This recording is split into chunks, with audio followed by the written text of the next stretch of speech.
Hi, everybody. It's Dr. Laura with Connect My Brain. Okay, let's do some connecting today. I want to really focus this podcast on the idea of change. And I'm going to connect several dots to this. I'm going to connect it to our spiritual growth. I'm going to connect it to what's going on with our children. I'm going to connect it to what's even going on for adults. And I really hope this information brings you some incredible insight just to think about, just to start to apply. Our kids are going back to school soon, which I can't believe. I mean, I can tell you when I was a kid, we didn't go back till after Labor Day. And, you know, children really do need a rest. They need to be able to be engaged in other things. And I'll touch a little bit deeper on that as we get deeper into the discussion. But change is inevitable, right?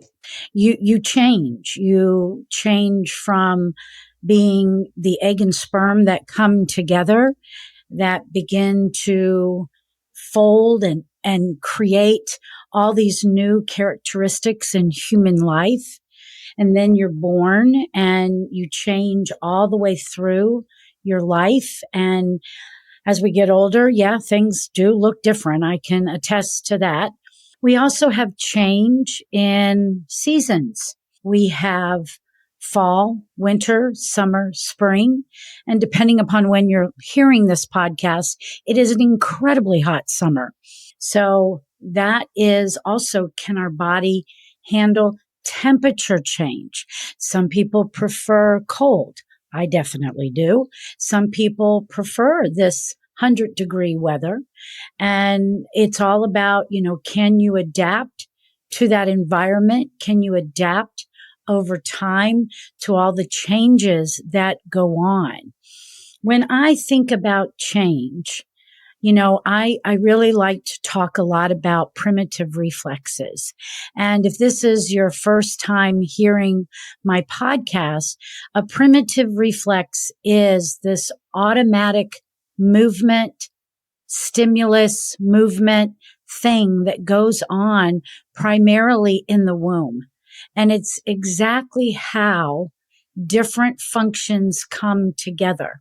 And I have lots of podcasts on different primitive reflexes. But the one that I think about when I talk about change is Moro. Moro, M-O-R-O. It's also known as the startle reflex when you get older, but it is not, as a baby in the womb and up to about 4 months, it's known as Moro. And Moro activates 3 things in the neurology. So when there is a sudden change, that is the trigger or the stimulus that then evokes the neurological function. And the neurological function is the arousal mechanism. The arousal mechanism has to do with that newborn baby's sleep-wake cycle. So a new baby should wake up every 2.5 to 3 hours to feed. So there would be a sudden change in glucose in the brain, which would Moro or startle the baby, wake up the baby, and the baby would be ready to feed. Okay. The second thing that it creates in our neurology is the balance between oxygen and carbon dioxide. And there is a lot of information out regarding SIDS, sudden infant death syndrome, that actually relates back to this particular reflex. So we have a built-in system that if that baby is not getting enough oxygen, CO2 would climb and awaken the baby or startle the baby. Keep that in mind because there's always a movement pattern that goes with a reflex. And in the moro, the baby is in that flexion in the beginning. The stimulus creates this extension, opening up the lungs, opening up the airway. And there is a big inhale reflexively when that goes on. So if for some reason this reflex is not working correctly, meaning the baby doesn't get that arousal wake up message, that's unfortunately when CO2 climbs and babies will often go into a deep sleep. And unfortunately, that's not a positive outcome. And there's lots of reasons for different triggers to impact this reaction in a baby. The third thing that it activates in the neurology is the sympathetic nervous system. Now, that may be a familiar word for you, but it's also known as the fight or flight. So you get some kind of activity going on and you have a surge of information going on in your brain, and your brain is perceiving there's a threat, and you have two options that then generate inside, and it's either fight or run. That's it. Now, we use the sympathetic nervous system for many things in our body, not just perceiving a threat. Now, remember what I was talking about with the movement pattern. So we're in flexion. We open up to extension with a big inhale. So inhale, or whenever you take a breath in, that's actually your sympathetic nervous system. Your exhale is your parasympathetic nervous system. And this is, in my opinion, the beginning of what we know as heart rate variability, meaning I know how to get that breath up. And then the third part of the movement is the baby actually coming back into flexion slowly, which would slow everything down. And that's what parasympathetics, that's what that system operates. It's our rest, feed, breed, digest. So, when you think about this one little reflex, having all of this neurological input, we've got to understand how far reaching these reflexes are.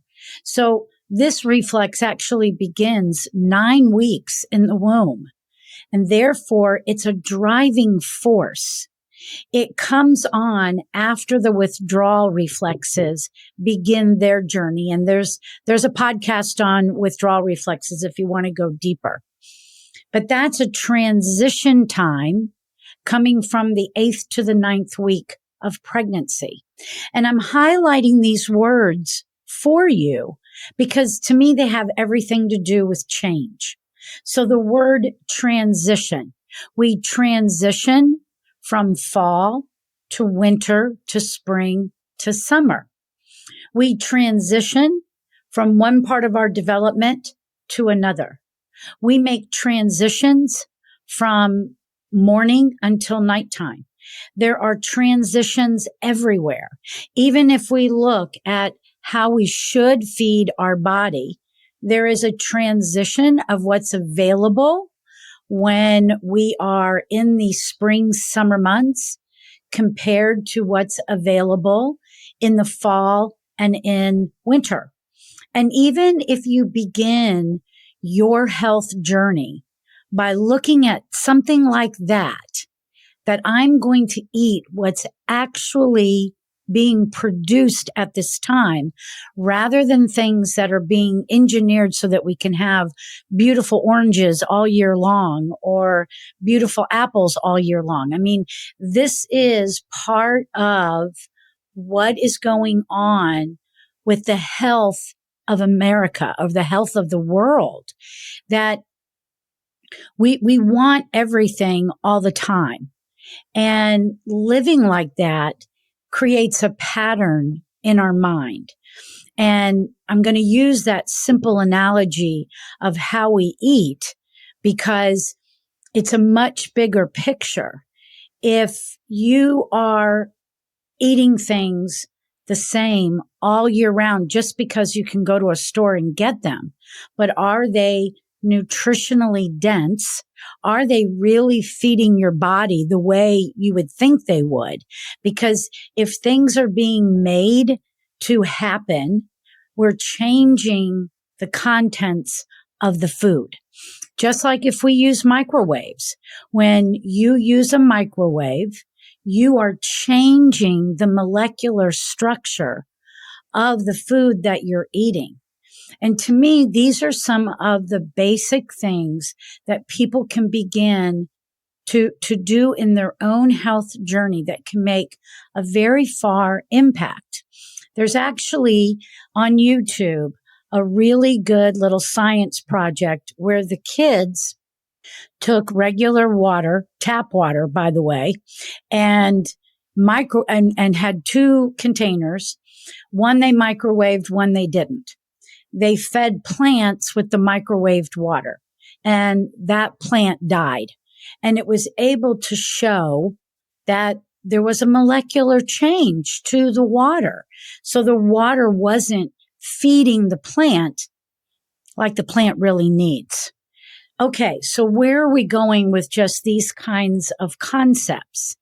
Because change can happen by our own hands, like microwavable water. Change can happen by engineering fruits and vegetables so that we can just have them all year round. Change can happen in the world around us. And are we really handling it well?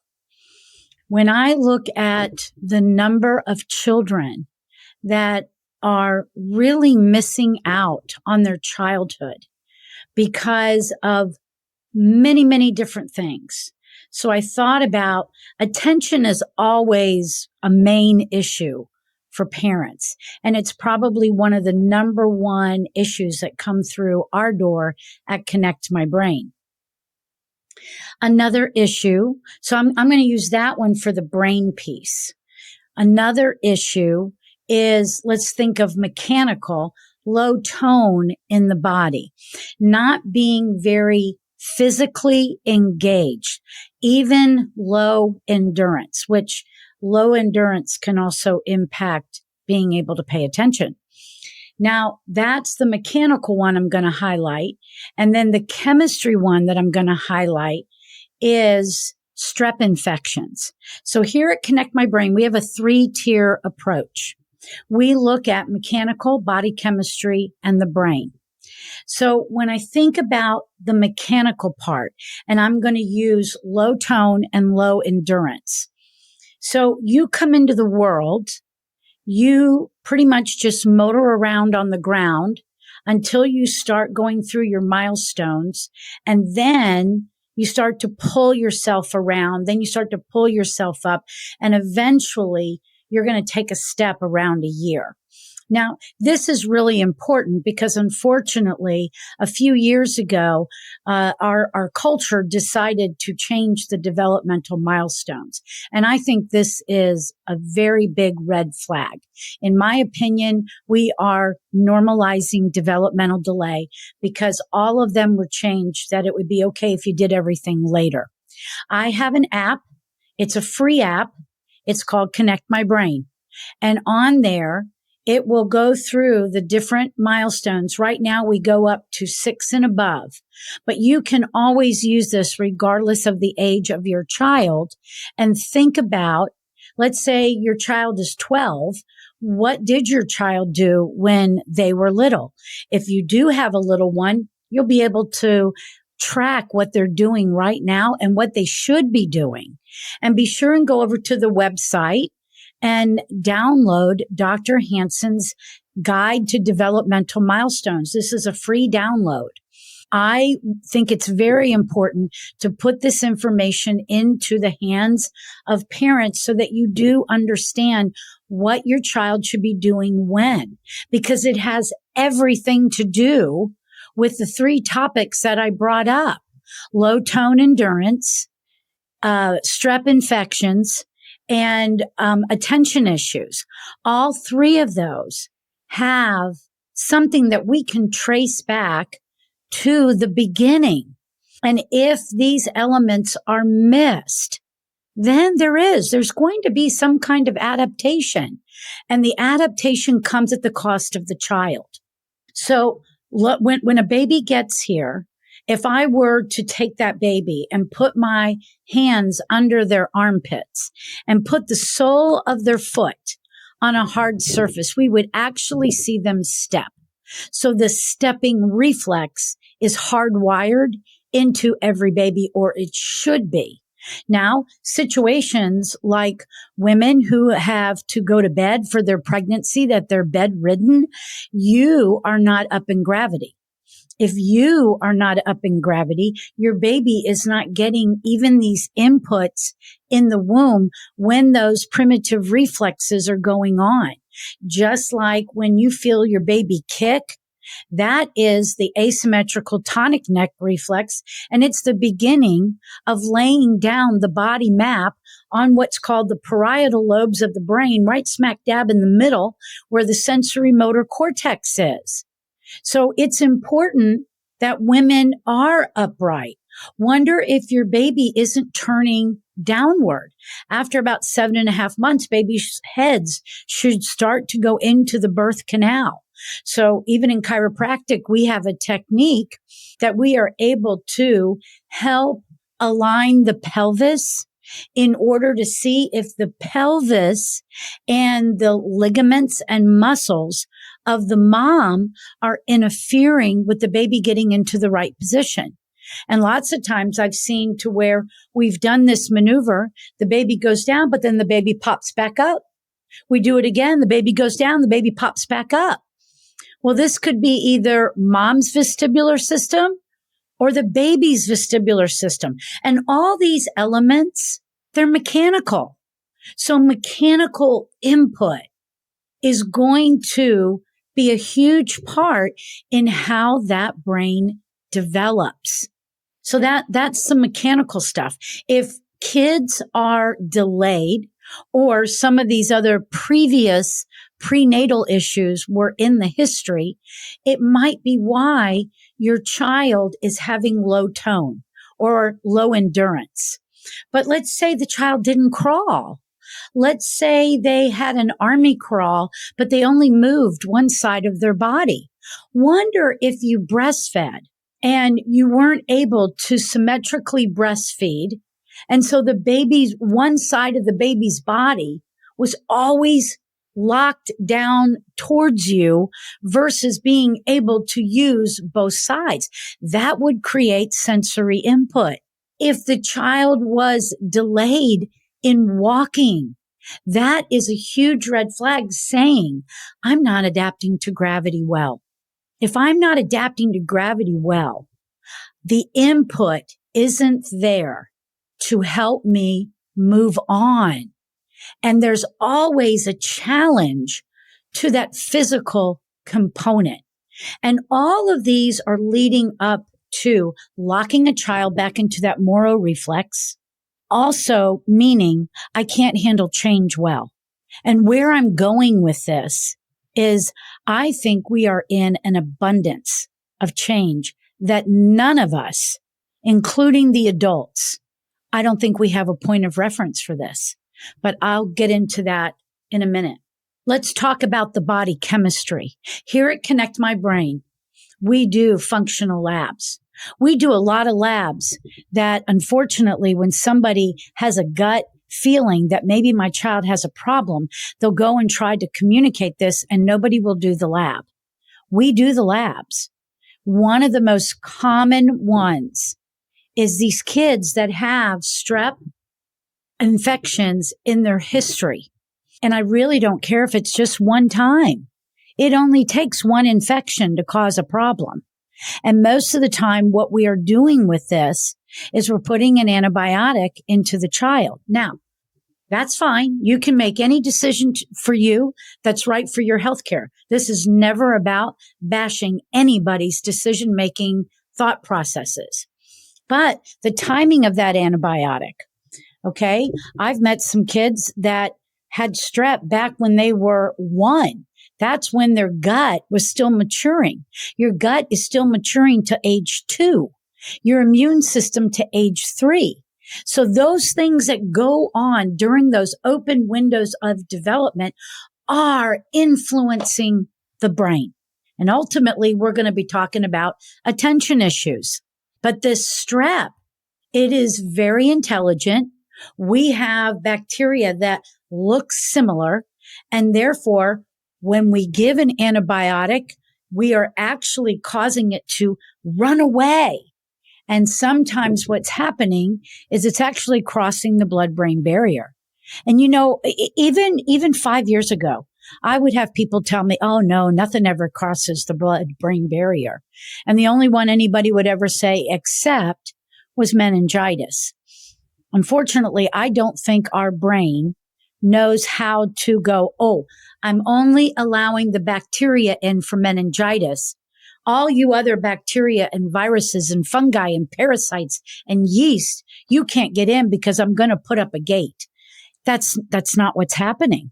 In fact, now, because of children that have been diagnosed with an autoimmune situation called pandas, or maybe they have hand, foot, mouth, or pneumonia, or even Lyme in the history, they're now finding, and that would go to the acronym of PANS, but they're now finding through lab work that there are antibodies in the brain going against like the dopamine receptor and other components. One is called tubulin, and tubulin is in every single cell of our body. And if we're having reactions to where now we're fighting against it, we can see, based on lab work, how it connects the dot to the child, and it matches every single time. Most of the time, these kids really have a problem with what you call conflict error. They don't see the world exactly the way it truly is.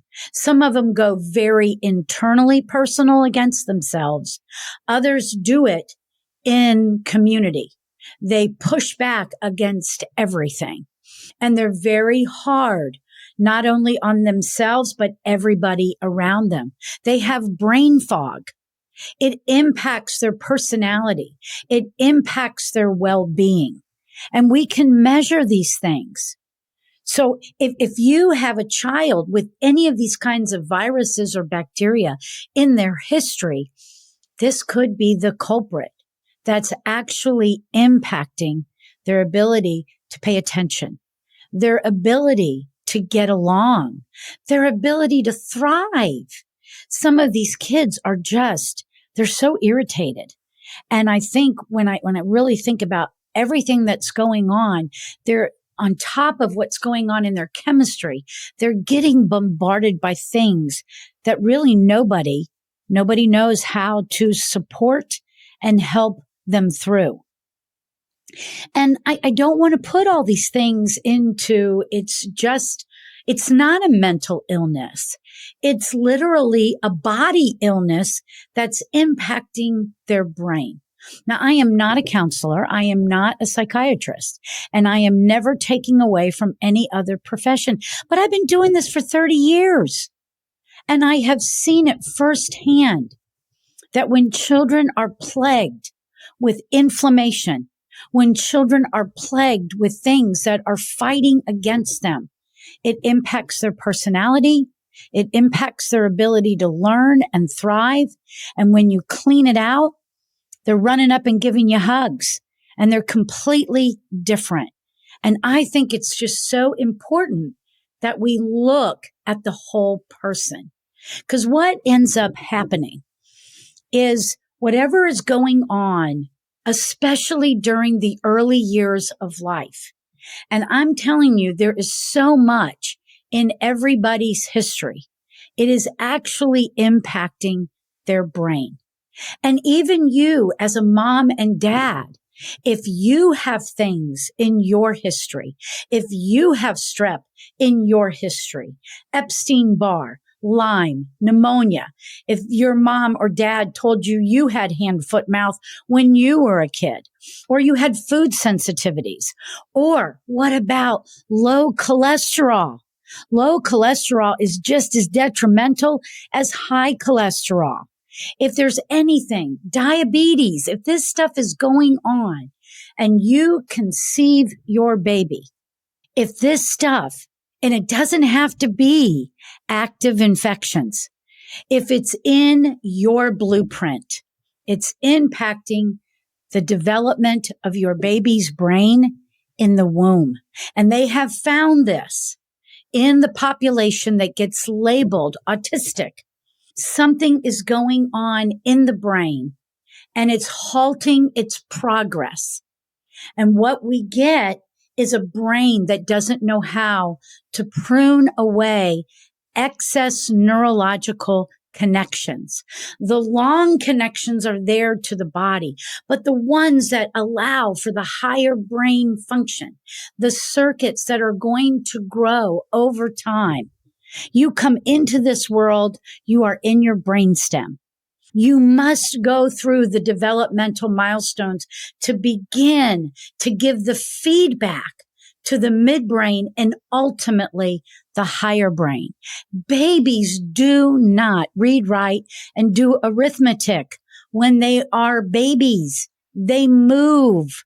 So any of those movement pieces that are asymmetrical or they're not timely, they are going to impact how that brain is going to wire up. And time is of the essence. We don't have forever to fix it. Now, we have this term neuroplasticity. Yes, I can do a lot of work at every age and you can make incredible changes. But let's give a few examples. If I have a kid that's low tone and let's say he's 10 years old, I am past the greatest open window, which would be about 7.5 to 8.5. Before 7.5, we have things really working with us. When we get past that 8.5 mark, you got to be ready. You got to roll up your sleeves. Now, if we get up to the age of 14 and that's when you decide to do work or above, you got to really be ready to roll up your sleeves. It can be done, but there is a threshold that has to be reached, and it is going to require a lot of repetition. And it's a whole lot more 14 and above than it is down at 1 and 2. When you're younger, you can literally begin to do things and see immediate changes. The older you get, just like for me, I got to work harder in order to go in the direction that I want to take my body. But all of these are fundamental in order to change the brain. We can see very distinct patterns when it comes to children with focus and attention issues. They have more slow waves in the front of their brain. And the front of the brain is like above your eyebrows, right at the same line where your hairline is. And that's your frontal lobe. And that frontal lobe is supposed to be what everybody calls executive function. And executive function means that I have been able to take all the stages that I have gone through, all the changes from being a motor person to a more dynamic person living in gravity to a person that's participating maybe in sports. And I am pushing all of that information forward over time. If you don't have that type of a journey, you typically hover. You're demonstrating low tone. That would be a very slow wave. If your immune system is chronically ill, your brain has to preserve energy to try to keep you going. So we're going to drive more slow waves towards the front part of the brain. Everything your brain is hoping for is first learned how to do it through the body moving. And if the body can't move properly, then I can tell you right now, the brain isn't moving properly. One of the things that I see all the time with kids with attention issues is a very high level of distractibility. And I literally have to teach them how to think. And you do it very basically, not from a cognitive model. All the tutoring in the world is not going to drive that brain on. That child has to first learn how to pay attention. And the way that you learn how to pay attention is you have to be engaged in your environment. High distractibility is really tied to those withdrawal reflexes. And I really encourage you to go listen to that podcast. But it's also about how the eyes are going to learn, in quotes, to see. And you have to learn to see in order to see to learn. And eye movements are another big area. And here at Connect My Brain, we actually record eye movements and we can demonstrate how this child's eyes are actually moving. And this is oculomotor. This isn't about just wearing glasses, but can you control your eyes? So children with high distractibility, anything that comes into their peripheral vision, they are going to look at. They're going to constantly be seeking the environment around them because the first thing that they want to know is, am I safe? And if you don't see this on a video, I'm moving my eyes around because I'm checking out the environment. If you and I were looking at each other straight on, that's central vision. That's 6% of your vision. That's the vision they test when you go to a traditional eye doctor. Read me the lowest line of print. But that's only 6%. Your peripheral vision goes from the central all the way around like a big radar behind your ears. And as that person went through the withdrawal reflexes, meaning I am able to detect the little bit of stimulus for me to look at to know that I'm safe. It's picking up everything. So wonder if your child has slow waves in the front. Wonder if your child's eyes, they're lacking control of the movement. Wonder if your child's body chemistry is so off that they live in a chronic state of inflammation, draining all of their vitamins, minerals, neurotransmitters, the whole kit and caboodle. Wonder if your child missed a fundamental piece of movement. And now they're having trouble connecting the circuits in their brain. This is what it's all about. It's about connecting both sides of your brain, allowing your brain to receive the feedback from your body, the feedback from your eyes, the feedback from your gut, your immune system. Wonder if we were able to detect that and show you where the domino came out of place. Imagine with me as I wrap this up, those beautiful domino abstracts that we see. You do one little push and eventually the whole spiral goes down. Now, I like to look at development from this abstract diagram. Wonder if the third domino from the beginning was not in place. I could go to the fourth and begin to push it, and it would continue. Wonder if the 10th domino was out of place. I could go to the 11th and I could push it. This is the marvelousness of our neurological system. It will do everything to try to help you continue. But there's 5 pieces to looking at a child.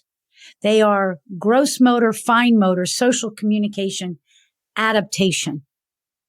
When a child has the third domino out, the 10th domino out, and others, they're adapting. And adaptation is coming at a cost. And that cost is the ability for them to learn, the ability for them to have friends, the ability for them to participate in sports and become everything that they were innately designed to do. If any of this resonates with you, contact me at Connect My Brain. You can go to the website, fill out a form, and I will call you back. And we can discuss what's going on with your child, and we can decide if we're a good fit for each other. This is what it's about to serve your community, the world. We have many options to help you, not only locally here in Atlanta, Georgia, but abroad. We have remote programs, and we are committed to bringing this information into the hands of the parents. We want you to know what you need to know so that you can make timely decisions, because I do believe with everything that is going on in the world today, there's too much change too fast, and none of us really know how to keep up with it. And I know as a parent, it's hard too. And you can reach out. We have coaching memberships. We have a C and B membership, which allows you just to dip your toe in and get some really nice features at our membership pricing. The coaching program is a 6-month commitment.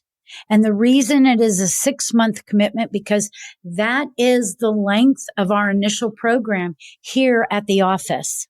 I don't casually dip my toe in for anyone's neurology, but we do have something that can meet your need. We also have a Connect journal for our adults, because sometimes we need a little something to kind of pull the reins back while there's so much stress going on in the world, and allow ourselves to create some margins. And that will help us see what we need to see for our children. You know, children really are little acorns. Their subconscious mind is developing the last trimester of pregnancy until about 8.5 years old. We really need to do our best as parents for our children. Thank you so much for tuning in. I hope you have a wonderful day and be blessed.